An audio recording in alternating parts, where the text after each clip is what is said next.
શુકલતીર્થમાં કોંગ્રેસનો વિજય શંખનાદ, કરસનદાસ બાપુ અને રાજેન્દ્રસિંહ રાણાની હાજરીમાં જનસંપર્ક સભા યોજાઈ। વાગરા વિધાનસભા હેઠળ આવતી શુકલતીર્થ જિલ્લા પંચાયત અને તેના અંતર્ગત આવતી 4 તાલુકા પંચાયત બેઠકો માટે કોંગ્રેસ દ્વારા જનસંપર્ક સભાનું આયોજન કરવામાં આવ્યું હતું।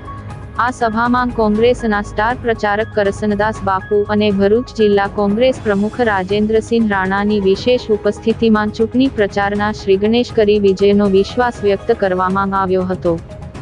સભા દરમિયાન કરસનદાસ બાપુએ શુકલતીર્થ જિલ્લા પંચાયત બેઠકના ઉમેદવાર ઇન્દુસિંહ પરમાર સહિત તવરા, શુકલતીર્થ, નિકોરા અને જનોર તાલુકા પંચાયત બેઠકના ઉમેદવારોને મંચ પર બોલાવી જનતા સમક્ષ વિશેષ પ્રતિજ્ઞા લેવડાવી હતી।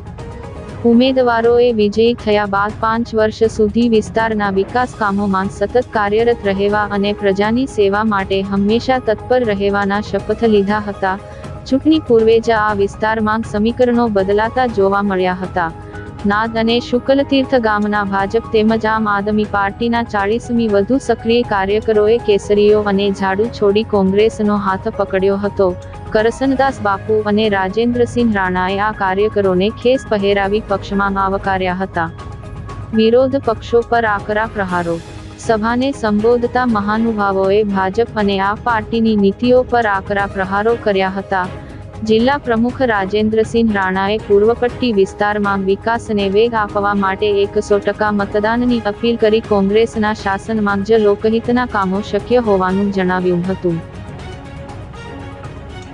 ભૂલી જવાય છે તમારી ને મારી આપણી માતા મા ભારત કાયમ છે, લોકશાહી કાયમ છે અને એટલા માટે તમને વિનંતી કરવા આવ્યા છીએ।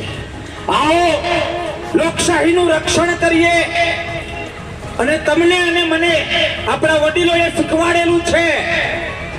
આપણા ગામડાઓમાં કહેવત છે કે બેટા મફતનું કોઈ ખાતો હોય ને, મફતનું તો એના ઘરનું પાણી પણ ન પીવાય। હા કે ના? અને મારે એ કહેવું છે કે 1947માં જ્યારે આઝાદીની લડત ચાલતી હતી, માતાઓ દીકરો ગુમાવી રહી હતી, બહેનો ભાઈઓ ગુમાવી રહ્યા હતા, પતિઓ પત્નીઓ ગુમાવી રહી હતી અને પત્નીઓ પતિ ગુમાવી રહ્યા હતા। જ્યારે આર પારની લડત ચાલુ હતી, જ્યારે આર પારની લડત ચાલુ હતી ત્યારે આ કહેવાતા દેશ પ્રેમી ભાજપિયાઓને મારે પૂછવું છે કે તમે ક્યાં સતાણા હતા? ત્યારે તમે ક્યાં સતાણા હતા? જ્યારે લાકડીઓ ખાવાની હતી, ગોળીઓ ખાવાની હતી, રાષ્ટ્ર માટે ખપી જવાનું હતું।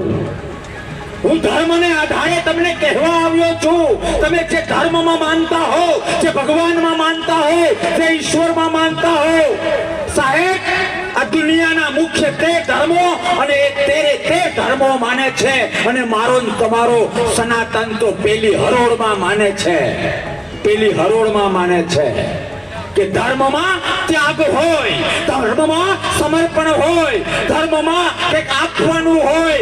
પણ હું વર્ષોથી કહેતો આવ્યો છું કે પોતાના સ્વાર્થ માટે ધર્મના પગથિયા ચડવા એનાથી મોટું કોઈ પાપ નથી।